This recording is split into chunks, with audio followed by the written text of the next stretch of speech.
Ito po ang tanim sa aming bakuran. Tumubo na. Yan ang palaya.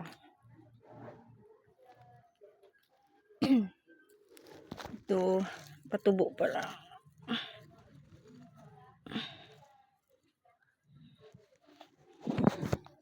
Yun, sitaw. Tumubo ba yung pipino, Mile?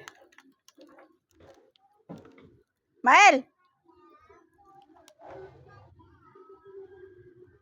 Ito po. Saan kaya banda yung pipino dito? Hindi ata tumubo yung pipino.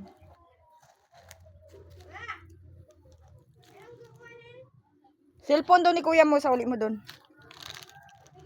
Ito yung sili. Sitaw, ang palaya. Yung iba hindi pa tumubo.